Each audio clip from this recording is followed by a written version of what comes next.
Tugas karantina Belawan Unit Kerja Gunung Sitoli melakukan pemeriksaan dan pengawasan hewan rentan penyakit mulut dan kuku PMK pada pintu masuk di Pulau Dias menjelang Hari Raya Idul Adha. Aktivitas lalu lintas hewan melalui jalur penyeberangan laut menuju daerah kepulauan biasanya terjadi menjelang Hari Raya Idul Adha. Untuk mengantisipasi penyakit hewan termasuk hewan kurban diperlukan pemeriksaan kesehatan hewan seperti sapi dan kambing atau kerbau. Khusus di Pulau Dias, hewan kurban harus didatangkan dari Sumatera Utara dan daerah lainnya karena minimnya pasokan di daerah tersebut. Berdasarkan data dari Balai Besar Karantina Pertanian Belawan Kementerian Pertanian, pada 1 minggu terakhir ternak sapi khususnya didatangkan ke Pulau Nias melalui pintu masuk di Pelabuhan Agin Gunung Sitoli. Sebanyak 3 kali dengan jumlah keseluruhan mencapai 13 ekor sapi.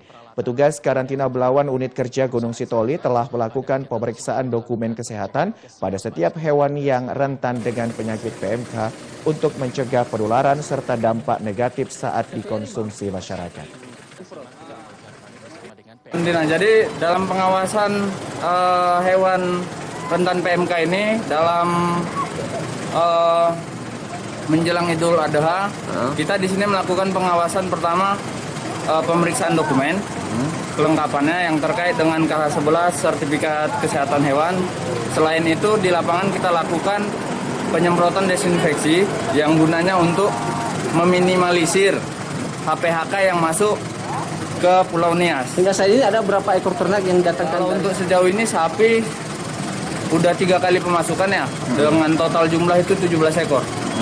Apakah itu masih terus? Kalau kita telusuri dari beberapa pihak, ya dalam artian yang nantinya bakalan jadi pemasok atau masyarakat, ini bakalan terus bertambah sampai dengan Idul Adha.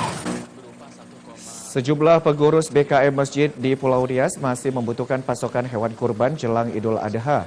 Untuk menjamin kesehatan hewan yang tergolong rentan PMK, pemerintah telah menghimbau peternak hewan agar mempedomani ketentuan mengenai pendistribusian hewan dari daerah asal yang melintasi beberapa daerah sebelum menuju kota tujuan agar melapor kepada pihak karantina.